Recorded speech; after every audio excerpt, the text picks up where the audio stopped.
우리 마태복음 14장의 말씀 한 절씩 교독하시고요. 마지막 절 같이 읽도록 하겠습니다. 제가 먼저 1절 읽을게요. 그때 분봉와 헤롯이 예수의 소문을 듣고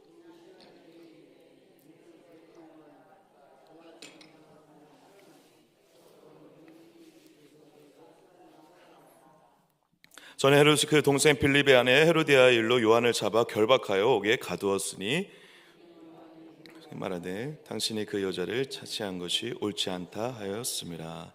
헤롯이 요한을 죽이려 하되 무리가 그를 선지자로 여김으로 그들을 두려워하더니 헤롯의 생일되어 헤로디아의 딸이 연속 가운데에서 춤을 추어 헤롯을 기쁘게 하니 헤롯이 맹세로 그에게 무엇이든지 달라는 대로 주겠다고 약속하거늘 그가 제 어머니의 시킴을 듣고 이르되 세로 요한의 머리를 소반에 얹어 여기서 내게 주소서 하니 왕이 근심하나 자기가 맹세한 것과 그 함께 앉은 사람들 때문에 주라 명하고 사람을 보내어 옥에서 요한의 목을 베어 그 머리를 소반에 얹어서 그 소녀에게 주니 그가 자기 어머니에게로 가져가니라.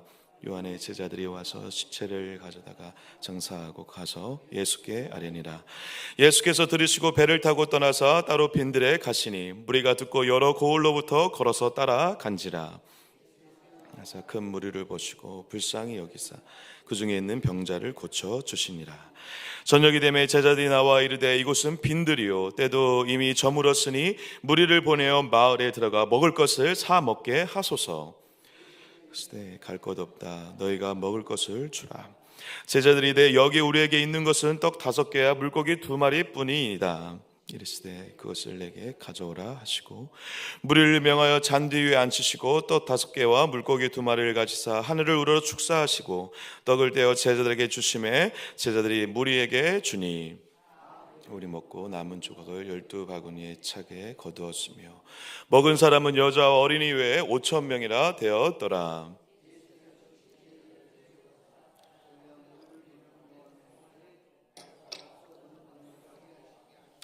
무리를 보내신 후에 기도하러 따로 산에 올라가시니라. 저물매에 거기 혼자 계시더니 이제서 술이나 떠나서 바람이 거스르 물결로 말미암아 고난을 당하더라.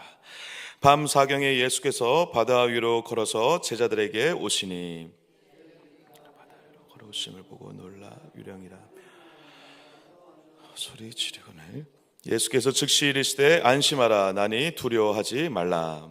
베드로가 대답하여 이르되 주여 만일 주님이시거든 나를 명하사 물 위로 오라 하소서 하니 오라 하시니 베드로가 배에서 내려 물 위로 걸어서 예수께로 가되 무서 빠져 가는지라 소리질러 이르되 주여 나를 구원하소서 하니 예수께서 즉시 손을 내밀어 그를 붙잡으시며 이르시되 믿음이 작은 자 왜 의심하였느냐 하시고 바람이 그치는지라. 배에 있는 사람들이 예수께 절하며 이르되 진실로 하나님의 아들이소로다 하더라. 그곳 사람들이 예수이신 줄 알고 그 근방에 두루 통제하여 모든 병든 자를 예수께 데리고 와서요 같이요 다만 예수의 옷자개라도 손을 대게 하시기를 나음을 얻으니라. 아멘. 아멘. 할렐루야. 이 새벽에 또 주의 전으로 달려나와 주님께 엎드리는 여러분 한 분 한 분 가운데 하나님의 놀라운 은혜와 기름 부음으로 충만한 복된 시간 되시기를, 그리고 그 힘으로 오늘 주님이 주신 그 은혜의 힘으로 살아가는 귀한 한 날 되시기를 주님의 이름으로 간절히 축복합니다. 우리 설교 전에 잠시 강구 하나 드리겠습니다. 우리 1교구의 문재식 집사님께서 오늘 오후에 허리 협착증 정말 큰 수술인데요, 수술을 하신다고 하십니다. 우리 문재식 집사님 이름을 좀 기억해 주시면서 함께 기도해 주시면 감사하겠습니다. 그래서 은혜 가운데 수술 잘 마칠 수 있도록 또 온전히 주님의 치유의 손길로 회복되는 시간 될 수 있도록 많은 기도 우리 문재식 집사님을 위해서 기도해 주시면 감사하겠습니다. 그리고 어제 저희 송은영 선교사님과 이재혁 선교사님, 우리 이재혁 선교사님 장모님 되시고 송은영 선교사님의 모친 되시는 우리 강신호 권사님께서 소천하셔서 어제 교회에서 공식적으로 장례식장에 다녀왔는데요. 많은 슬픔과 아픔 중에 있습니다. 우리 유가족분들 생각하시면서 같이 기도해 주시면 감사하겠습니다. 갑작스러운 사고로 인해서 새벽 예배 다녀오시는 가정 중에 사고로 인해서 돌아가셨는데, 우리 아버님 또 병원에서 지금 치유 중에 계시는데 잘 회복하실 수 있도록, 또 소천하신 어머님 때문에 많은 아픔과 슬픔 중에 있는 유가족분들이 장례 절차 잘 마칠 수 있도록, 그 시간을 통해서 또 하나님의 은혜를, 하나님의 회복의 역사를 경험할 수 있도록 많은 기도 부탁드리겠습니다. 우리 마태복음 14장 말씀 가지고 하나님의 마음 나누고자 합니다. 어제 본문 말씀을 통해서 우리 이해찬 목사님께서 전해주신 말씀을 통해서 귀한 은혜 시간들 되셨을 텐데요. 어제 이 말씀이 중요한 이유 중에 하나는 하나님의 나라에 대해서 예수님이 본인이 직접 설교하셨다라는 것입니다. 잘 기억해 두셔야 합니다. 예수님께서 이 땅에 오신 것 자체가 하나님의 나라의 시작이었죠. 할렐루야. 네, 그리고 지금까지 하나님의 나라가 온전히 이루어지고 있는 과정 중에 있는데, 그 하나님의 나라를, 그리고 우리가 앞으로 살게 될 하나님의 나라, 그리고 이미 살고 있는 하나님의 나라를 하나님의 나라 본인이 되시는, 그리고 하나님의 나라의 시작점이 되시는 본인께서 직접 설교를 하셨다라는 것입니다. 그래서 하나님의 나라가 이러한 것이다 라고 지금 설명을 하셨는데, 그 설명을 듣고 많은 은혜를 물론 받았겠죠. 그리고 그 일을 통해서 도전을 받았을 것입니다. 아, 그렇구나, 하나님의 나라의 비밀이 이런 것이구나, 우리가 살고 있는 천국이 이런 것이구나 라고 하면서 엄청난 도전과 은혜를 받았는데, 갑자기 찬물을 확 끼얹는 사건이 벌어지고 있다는 것입니다. 오늘 14장 시작하자마자 여러분 어떠한 사건이 벌어지고 있죠? 그때 분봉왕 헤롯이 예수의 소문을 듣고 그 신하들에게 이르되 이는 세례 요한이라, 그가 죽은 자 가운데서 살아났으니 라고 하면서 세례 요한이 갑자기 언급이 되고 있습니다. 오늘 여러분 14장의 말씀은 굉장히 중요한 사건들이 연속적으로 지금 벌어지고 있는데, 첫 번째 사건은 세례 요한의 죽음의 사건이고, 그 사건 이후에 오병이의 사건이 나오고, 그 다음에 예수님과 제자들이 물 위를 걷는, 베드로가 물 위를 걷는 그 사건, 풍랑을 만나는 사건 다음에 게레나세에 가서 병자들을 고치는 이 네 가지 사건이 연속적으로 나오고 있습니다. 근데 여러분, 하나님의 나라를 선포했던 예수님의 그 설교 이후에 이 사건이 하나님의 나라의 일과, 그리고 예수님이 제자들과 함께 하나님의 나라를 이뤄가는 역사 가운데 그 일이 연관성이 있을까요, 없을까요, 여러분? 있습니다, 여러분. 사랑하는 여러분, 아까 제가 의도적으로 너무 극단적인 상황을 제가 비교하면서 말씀드렸는데요, 하나님의 나라를 선포하고 나서 어떤 일이 벌어지고 있다고요, 여러분? 헤롯을 통해 세례 요한이, 정말 이런 표현이 들어서 죄송합니다, 엄청난 개죽음을 지금 당하고 있는 것입니다. 너무 비참한 죽음을 당하고 있습니다. 한갓 그 어린 소녀의 그 간청 때문에 모가지가 잘리는 지금 그 죽음을 당하고 있어요. 여러분, 세례 요한이 어떤 자입니까? 평생을 하나님의 나라를 선포했던 자였습니다. 회개하라, 천국이 가까이 왔느니라. 그 말씀을 전하면서 평생을 하나님의 나라를 위해, 하나님을 위해, 하나님을 믿게 하기 위해서 선포했던 그가 너무도 비참한 상황으로, 너무도 초라하게, 너무도 안타까운 사건을 만나 비참하게 죽음을 경험하고 있다는 것입니다. 그런데 여러분, 그렇게 비참한 죽음을 보며 우리가 마음이 안타까운 이때 갑자기 예수님께서 이렇게 말씀을 하고 계십니다. 이러한 행동을 보이십니다. 13절입니다. 우리 13절 같이 한번 읽어주실까요? 같이 읽겠습니다. 시작. 예수께서 들으시고 배를 타고 떠나사 따로 빈들에 가시니 무리가 듣고 여러 고을로부터 걸어가 따라간지라. 그리고 여기에서 이제 무슨 일이 벌어지죠? 여러분들 잘 아시는 오병이어의 기적이 벌어집니다. 그런데 여러분, 제가 이 말씀을 볼 때마다, 그리고 어제도 이 말씀을 묵상하면서 제가 이 단어를 그냥 지나칠 수가 없었습니다. 왜냐하면 세례 요한이 평생을 하나님의 나라를 외쳤고, 하나님의 나라가 올 것이다, 그리고 하나님의 나라가 올 것이니까 회개하라, 하나님께 돌아오라고 했던 이 세례 요한이 어디서 그 선포를, 어디서 그 하나님의 나라를 전했습니까? 평생 어디서 그는 하나님의 나라를 증거하며 살았습니까, 여러분? 빈들이었습니다. 근데 예수님께서 오늘 세례 요한의 그 죽음의 소식을 듣고 어디로 가고 계십니까, 여러분? 빈들로 가고 계시다는 것입니다. 그리고 그 빈들에서 어떠한 기적을 베풀고 계셨습니까? 그래서 그 기적을 통해서 이 작은 떡과 그 보리떡과 생선을 통해 수천 명의 사람들이 먹고 그 수천 명의 사람들이 부유해지는, 수천 명의 사람들이 풍성해지는 하나님의 나라를 겪는 그 일이 어디서 벌어지고 있습니까, 여러분? 빈들에서 벌어지고 있다는 것입니다. 저는 이 예수님의 이 기적과 세례 요한의 이 죽음이 밀접하게 관련이 있다라는 것을 예수님이 의지적으로 보여주고 있다라고 저는 확신합니다. 아니, 다른 곳에 가셔서 다른 곳에서 오병이의 기적을 베푸셔도 돼요. 그런데 빈들로 가셨다라는 것입니다. 처참한 죽음으로 하나님의 나라를 평생 외쳤던 그 세례 요한의 그 죽음을 들으시고, 그의 죽음을 들으신 이후에 그 죽음이 끝이 아니라, 그의 죽음은 초라한 것이 아니라, 그의 죽음은 비참한 것이 아니라, 그의 죽음을 통해 하나님의 나라가 이루어지고 있다라는 것입니다. 그의 죽음이 빈들에서 이루어졌지만 그 빈들은 초라한 곳이 아니라 그 빈들은 하나님의 나라가 이루어지는 곳이다라는 것입니다. 사랑하는 동안교회 성도 여러분, 저와 여러분들의 삶이 빈들과 같은 초참하고 비참한 현실이라 하더라도 그 빈들이 하나님의 나라가 시작되는 곳이라는 사실을 절대 잊지 마시기를 바랍니다. 하나님의 나라는 그곳에서 시작한다라는 것입니다. 빈들과 같은 처참하고 초라한 인생길이라 하더라도 그 빈들에서 하나님의 말씀이 전해졌고 하나님의 기적이 일어났고 하나님의 나라가 시작되고 있다라는 것입니다. 그래서 빈들과 같은 인생이라 하더라도 여러분, 거기서 다시 주님을 만나면 되는 줄 믿습니다. 다시 주님의 손을 붙잡으면 되는 줄 믿습니다. 제가 이 말씀을 제 가슴에 새긴 이유 중에 하나는요, 12년 전에 어제 이제 장례식장 다녀오면서 또 그때 일이 기억나는데, 저희 아버지께서도 갑자기 심장마비로 일하시던 그 경비 사무실에서 급사를 하셨거든요. 제가 그 현장을 가장 먼저 이제 가족들을 불러서 그 현장을 경찰들이 보여주는데, 제가 가장 먼저 그 현장을 보게 됐습니다. 연락을 받고.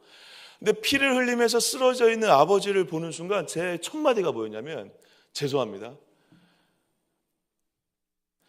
하나님 이게 뭡니까 하면서 XX 욕을 했습니다. 하나님 이게 뭡니까? 이게 뭡니까?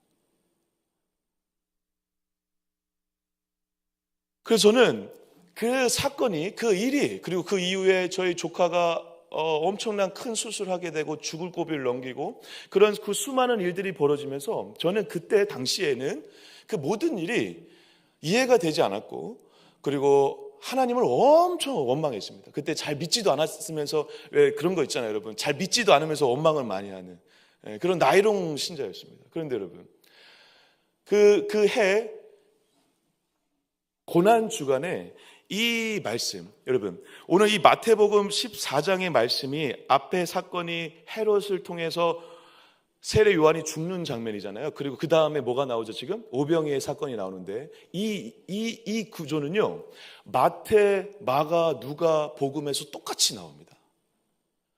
어디를 읽어도 세례 요한이 죽고 나서 예수님이 그 소식을 듣고 빈들에 가셔서 오병이의 기적을 베푸세요. 제가 이 말씀을 만난 다음에 제가 그때 엄청 펑펑 울었습니다. 그리고 나서 나중에 이해가 되기 시작했습니다. 물론 아버지의 그 죽음과 저희 집안의 그런 풍파와 어려움과 고난이 저 하나 예수님 잘 믿게 하기 위한 하나님의 빈들은 아니었겠지만, 지나고 나서 보니 그 빈들에서 그 아픔과 고통과 절망과 아무것도 없는 것 같은 그 빈들에서 하나님은 우리 가정의 믿음을, 그리고 저의 믿음을, 하나님의 가정을 다시 새롭게 하시고 다시 시작하시는 놀라운 믿음의 현장으로 바꾸셨다는 것입니다.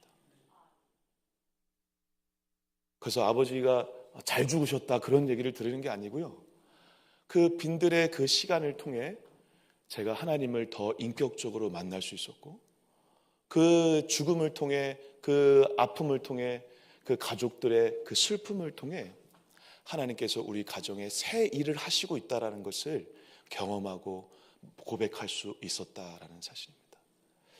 사랑하는 여러분, 어제 큰 아픔을 당하신 우리 선교사님 가정뿐만 아니라 저와 여러분들의 삶의 인생 가운데 우리 신앙의 선배님들 계신 곳에서 제가 이런 말씀을 드리는 것이 좀 송구스럽지만, 앞으로 더 많은 빈들이 있을지 모르겠습니다. 근데 그때 그 빈들에서 주저앉고 엉엉 울어도 괜찮지만 한 가지 사실은 기억하시길 바랍니다. 그곳에서도 주님은 함께 하십니다. 그리고 함께 하시는 그 주님께서 그 빈들을 하나님의 나라 잔치가 되어지는 놀라운 믿음의 현장으로, 축복의 현장으로 바꾸실 것을 믿음의 눈으로 보시고 그곳에서 다시 예수님을 붙잡으시는 저와 여러분 되시기를 주님의 이름으로 간절히 축복합니다. 그래서 오늘 여러분 오병이의 기적에서 예수님께서 제자들에게 다 알면서 어떻게 하시죠? 너네들이 지금 없거든요. 몇천 명한테 어떻게 먹을 걸 줍니까, 여러분? 그러니까 다 아세요, 예수님께서. 줄 것도 없는 것도 아세요. 근데 너네들이 주라고 하세요. 왜 주라고 하실까요? 놀려 먹으려고요? 너네들 먹을 거 없는데 한번 줘봐라. 놀려 먹으려고 그러실까요, 여러분? 그 예수님께서 물어보니까 제자들이 솔직하게 고백하죠. 뭐라고 고백하죠? 없습니다. 저희는 뭐밖에 없냐면 떡 5개야 물고기 2마리밖에 없습니다. 라고 얘기하시니까 그때 18절에 그걸 가지고 뭐라고 하시죠? 그것을 내게 가져오라 하십니다. 사랑하는 여러분, 예수님이 제자들과의 대화 속에서 제가 오병이어를 통해서 많은 설교를 여러분들과 같이 또 나눠왔고 또 다른 설교를 많이 들으셨겠지만 많은 이야기를 할 수 있지만 저 요 한 부분에 이 빈들과 관련해서 요 한 부분에 좀 나누고 싶었는데요. 왜 예수님이 저는 물어봤다라고 생각을 하냐면 우리가 가지고 있지 않고 아무것도 없고 부족하고 정말 초라한 인생이라는 것을 직면할 때 우리의 결핍과 부족하고 연약한 걸 있는 그대로 우리가 고백하기 시작할 때 그 결핍이 오히려 축복이 될 수 있다는 것입니다. 보십시오, 여러분. 지금 제자들은 없다라고 얘기했습니다. 이거밖에 없다. 이거밖에 없는데 어떡하냐라고 얘기하고 있는데 예수님은 그거면 됐다라는 것입니다. 사랑하는 여러분, 저와 여러분들의 인생을 살아가면서 좌절과 고통밖에 없을 수 있습니다. 그래서 하나님, 제가 할 수 있는 것은 아무것도 없습니다. 낙심밖에 없습니다. 고통밖에 없습니다. 가진 것은 몸뚱아리 하나밖에 없습니다 라고 고백하는 저와 여러분들에게 예수님이 말씀하시는 것입니다. 하나님은 그것 가지고도 하실 수 있다는 것입니다. 하나님은 그것만으로 충분하다라고 말씀하시는 것입니다. 그것밖에 없다라고 아는 것이 중요하다는 것입니다. 왜? 우리가 그것밖에 없다는 걸 알아야 누구를 의지할 수 있으니까, 하나님을 의지할 수 있으니까. 할렐루야. 우리가 아무것도 없는 걸 알아야 주님을 의지할 수 있잖아요. 저와 여러분들 인생을 살아오시면서 그걸 계속 깨닫잖아요. 우리가 뭔가 좀 가진 것 같으면 하나님 의지하지 않습니다. 뭔가 좀 있는 것 같으면, 뭔가 기도 응답이 잘 되고 있는 것 같으면 내가 기도 잘하는 사람처럼 느껴져요. 금방 내 중심이 된다고요. 신앙생활 열심히 하다 보면 내가 신앙생활 잘하는 사람처럼 느껴져요. 내가 뭔가 있는 것처럼 느껴진다는 것이죠. 그리고 뭔가 잘 되어가면 하나님을 찾지 않습니다. 하나님을 의지하지 않아요. 그런데 하나님을 온전히 의지할 수 있을 때는 언제냐? 아무것도 없는 걸 알 때만이 의지할 수 있습니다. 이와 비슷하게 여러분, 겸손은 여러분 언제 배울 수 있습니까? 여러분, 겸손은 굉장히 중요한 성령의 열매이고 성경에서 계속 겸손을 얘기합니다. 겸손과 온유는 그래서 비슷한 속성인데, 겸손과 온유가 뭔지 아시잖아요. 근데 여러분, 겸손과 온유를 언제 배울 수 있죠? 하루 종일 열심히 기도하면 배울 수 있습니까? 여러분, 열심히 기도하면 겸손한 자 되게 해주세요. 주여 주여 겸손한 자 되게 해주십시오 하면 되십니까, 여러분? 아닙니다, 여러분. 남들한테 고개도 들 수 없는 상황을 직면했을 때 겸손해질 수밖에 없습니다. 남들한테 얘기할 수도 없는, 그래서 그 일을 만나 수많은 사람들 앞에서 망신을 당했을 때 겸손해지게 되는 것입니다. 여러분, 겸손해지기 위해서 아무리 수많은 노력을 해보십시오. 안 됩니다. 근데 주님께서 우리를 겸손하게 만드는 방법은 겸손하지 못한 우리를 직면하게 할 때라는 것입니다. 그와 마찬가지로 여러분, 저와 여러분들이 아무것도 없는 결핍의 인생이라는 것을 알아 직면할 때만이 저와 여러분들이 반대로 아무것도 없는 인생이 아니라 주님 안에서는 전부를 가진 자라는 것을 배워가게 하신다라는 것입니다. 그것을 배워가는 것이 믿음이죠. 신앙이죠. 저와 여러분들이 가지고 있는 것이 아무것도 없다 하더라도, 지금 여기 나와 있는 것처럼 떡 5개와 물고기 2마리 뿐이다라고 아는 것, 그것이 그 결핍을 알 때 우리의 인생이 하나님 안에서 모든 것을 가진 자라는 것을 깨달아가는 놀라운 역사와 영광이 있다는 사실을 기억하시고, 결핍을, 아무것도 없음을 하나님 앞에 고백하시는 저와 여러분 되시기를 주님의 이름으로 간절히 축복합니다. 하나님, 저는 오늘도 아무것도 없습니다. 가진 것 눈물밖에 없고 좌절밖에 없고 아픔밖에 없습니다. 주님, 그때 주님께서 말씀하실 것입니다. 병철아, 나는 그것 가지고도 할 수 있다 라고 얘기하시는 주님의 음성을 들으시는 복된 새벽 되시기를 축복합니다. 그리고 나서 여러분, 이 오병이의 기적이 있은 다음에 갑자기 이렇게 예수님께서 말씀하십니다. 22절 같이 한번 읽어주실까요? 22절 읽겠습니다. 시작. 예수께서 즉시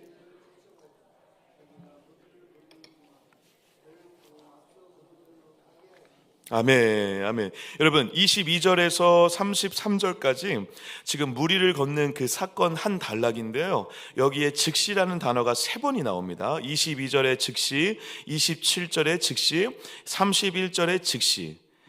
근데 이 즉시가 저는 굉장히 중요한 의미가 있다라고 생각되어집니다. 아니, 중요한 의미가 있습니다, 여러분. 왜냐하면 이 즉시를 통해 예수님이 제자들에게 가르쳐주고 싶은 2가지가 잘 드러나고 있기 때문에 그렇습니다. 첫 번째 즉시는 여러분 언제죠? 기존 오병이어를 통해 수많은 사람들에게 얼마 되지도 않는 양식을 가지고 몇천 명이나 먹였어요. 그럼 몇천 명을 먹인 자들 누구죠? 몇천 명을 먹일 수 있게 하신 분은 누구죠, 여러분? 예수님이죠. 그런데 그 예수님과 함께 같이 그들을 먹인 자들은 누구였습니까? 제자들이었어요. 제자들이 분명 어떻게 했죠? 떡과 보리떡과 이 물고기를 날랐어요. 나르는 제자들을 보면서 사람들이 어떻게 했을까요? 박수 쳤겠죠. 와, 어떻게 이런 걸 가져왔습니까? 여러분, 수천 명이 모여 있는데 저기 멀리에서 예수님의 얼굴 잘 보이지도 않는데 가까이 누가 봤을까요? 제자들이 봤겠죠. 제자들이 경험했겠죠. 제자들이 영광 받았겠죠. 제자들이 칭찬 받았겠죠. 그런데 그때 예수님께서 그러시는 거예요. 즉시 재촉하사 제자들에게 너네들 절로 가라. 산으로 가라. 지금 강을 건너서 저쪽으로 가라. 건너가라 하시는 거예요. 그러면서 제자들도 기도하길 원하셨고 자기도 실제로 어떻게 하셨죠? 기도하러 가셨어요. 왜 그러셨을까요? 왜? 사랑하는 여러분, 저는 이 장면을 보면서 이렇게 정리가 되었습니다. 모든 기적을 통해 영광을 받는 우리 모두에게 예수님은 마치 그 영광을 받고 칭찬을 받는 자리가 아니라 기도의 자리에 가서 하나님을 만나는 자리를 가야 된다라는 것입니다. 다시 얘기하면 주님을 통해 영광받는 자리가 아니라, 주님을 통해 칭찬받는 자리가 아니라, 주님을 사용하는 자가 아니라 주님을 만나는 자, 주님을 사랑하는 자, 주님과 소통하는 자, 주님과 교통하는 자가 되는 것이 더 중요하다는 것입니다. 사랑하는 여러분, 신앙생활이 뭔가 곡선이 막 올라가고 상승세에 있을 때 조심하십시오. 그래서 사람들이 나에게 칭찬할 때 조심하셔야 합니다. 저도 그래서 성도님들이 막 이런 얘기 저런 얘기 하실 때 조심합니다. 그때 기도하는 자리를 가는 것입니다. 왜? 지금 그 칭찬이 중요한 것이 아니라, 나를 향한 어떠한 판단과 평가가 중요한 것이 아니라 뭐가 더 중요한 것입니까? 주님을 만나는 것이 중요하다는 것입니다. 하나님을 사용하는 자가 아니라 하나님을 사랑하는 자가 되시길 축복합니다. 하나님을 사랑하는 자가 되시라는 거예요. 예수님이 주님을 만나는 소통의 자리에 가야 너네들이 산다라는 것입니다. 기적을 통해 칭찬받고 영감받고 있느냐? 아니다. 모든 만물은 여호와께로부터 나왔듯이, 모든 출처는 주님이듯이, 모든 것은 하나님으로부터 시작했듯이 하나님을 만나는 것이 중요하다. 여러분, 연예인들이 작년 여러 가지 시상식에서도 막 고백하지만 모든 영광, 믿는 자들이 가끔 그렇게 고백하죠. 대상을 타고 최우수상을 타고 모든 영광 주님께 올려드립니다. 너무 아름다운 고백이죠. 모든 것은 주님께로부터 왔다는 걸 아는 자이죠. 저와 여러분들이 받는 모든 것들, 그리고 누리는 모든 것들 다 주님께로 왔지 않습니까? 그것을 안다면 그것 때문에 의시되고 흥분하고 오병이 엄청난 일이었어. 그러면서 우리 자랑하고 다녀야지라고 하는 제자들에게 그게 아니라 하나님을 만나고 하나님을 사랑하는 자로 살아가라라는 것입니다. 오늘 새벽 예배 나오신 여러분들은 그러한 자들인 줄 믿습니다. 그러한 마음으로 기도하시는 시간 되시길 바랍니다. 근데 여러분, 즉시라고 하시는 이 주님을 만나는 자리를 가르쳐 주시고 싶은 것과 더불어 저는 두 번째로 뭘 가르쳐 주고 싶었을까 생각해 봤냐면 주님을 아는 자리를 가르쳐 주고 싶었다라고 생각되어졌습니다. 왜냐하면 27절 이렇게 나와 있습니다. 제가 읽어볼게요. 예수께서 즉시 이르시되 안심하라 나니 두려워하지 말라. 그러면서 31절입니다. 제가 읽어볼게요. 예수께서 즉시 손을 내밀어 그를 붙잡으시며 이르시되 믿음이 작은 자여 왜 의심하였느냐 하시고. 여러분, 이 두 가지 구절은요 다른 것 같지만 굉장히 밀접한 공통성이 있는데요. 왜냐하면 27절에 즉시라고 하면서 뭐라고 얘기하겠죠? 안심하라 나니 두려워하지 말라. 여러분, 이 말씀은요 에고에임이라는 의미가 있는데 뭐죠? 나야 나. 나는 나야. 나는 여호와 하나님, 나는 나야. 나는 스스로 있는 자야 라고 얘기하셨던 출애굽기 말씀이거든요. 출애굽기에 있었던 여호와의 고백이었거든요. 에고에임이 나는 나야. 여러분, 나는 나야라고 얘기할 수 있는 세상에 어떤 사람 있습니까, 여러분? 없습니다. 스스로 있는 자 누구밖에 없습니까? 하나님밖에 없습니다. 그럼 예수님이 지금 자기를 뭐라고 하고 있습니까? 하나님이다라고 하고 있습니다. 하나님의 아들이라고 하고 있는 거예요, 지금.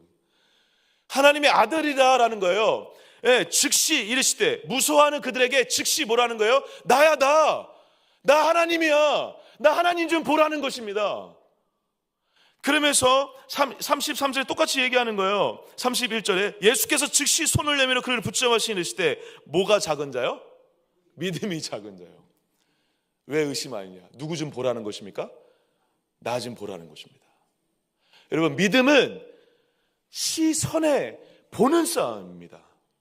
그래서 오늘 베드로에게 명확하게 이 믿음을 가르쳐주기 위해서 의지적으로 지금 예수님이 이걸 즉시로 응답을 해주시는 거예요. 즉시 나를 보라고 즉시 응답해 주시면서 너 믿음이 작다라고 하면서 믿음을 가르쳐주고 계시는데 그와 반대되는 문장이 어디 있죠, 여러분? 30절입니다. 30절 읽고 마무리 정리하겠습니다. 30절 같이 큰 소리 읽어주시죠. 시작.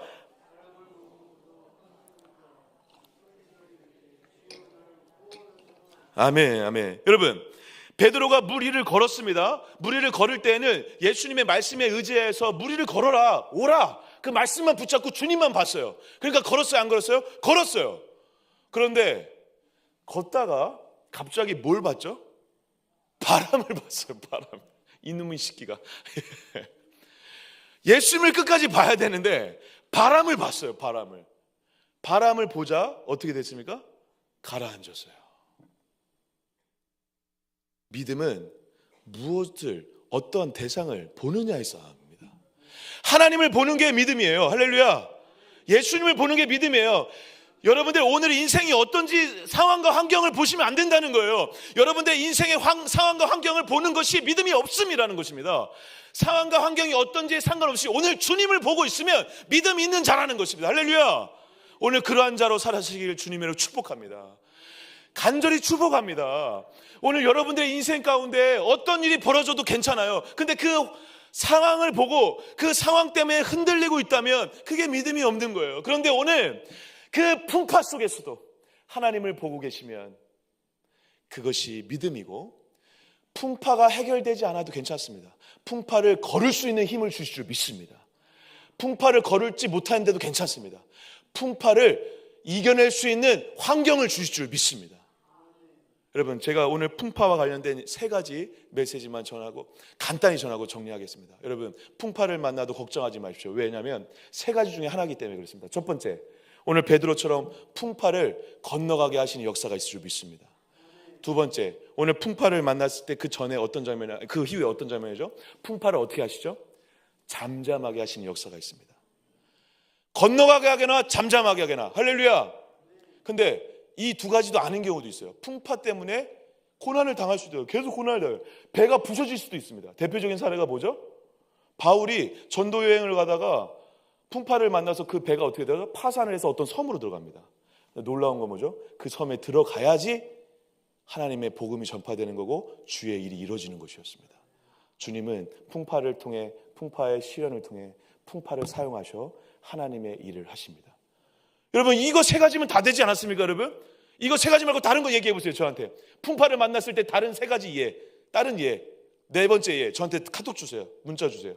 없습니다. 여러분, 아무리 생각해 보십시오. 없습니다. 풍파를 건너거나, 할렐루야, 풍파를 이길 수 있는 힘을 주셔서 건너거나, 두 번째, 풍파를 잠잠하게 하실 줄 믿습니다. 그게 안 되더라도 풍파를 통해 하나님의 일을 저와 여러분들을 위한 가장 좋은 일로 인도하실 줄 믿습니다. 여러분, 그래서 풍파를 만나도 걱정 안 하셔도 돼요. 주님을 보고 있으면 되는 줄 믿습니다.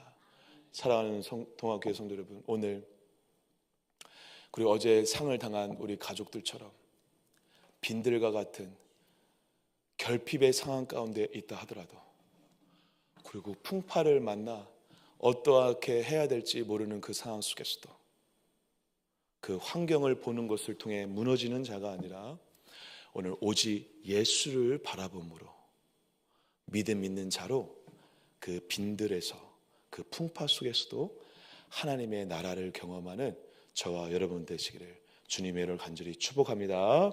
기도하겠습니다. 하나님, 감사합니다.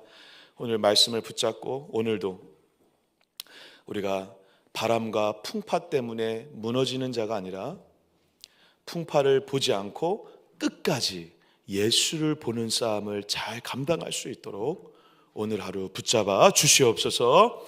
우리 아픔 중에 있는 유가족분들 지켜주시고, 그리고 고통 가운데 있는 우리 많은 환우분들 지켜주시고, 그리고 오늘 또 기도 제목으로 좀 나누고 싶은 것은 우리 박혜경 권사님의 오빠 되시는 박종기 성도님께서 항암 치료 중에 지금 부작용 때문에 위급한 상황에 좀 있으십니다.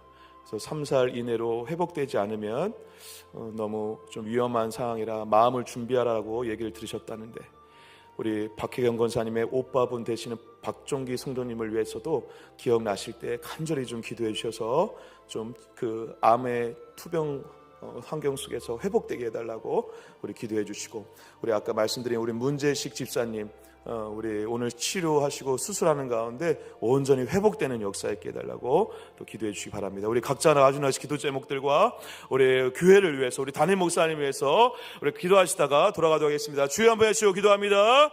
주여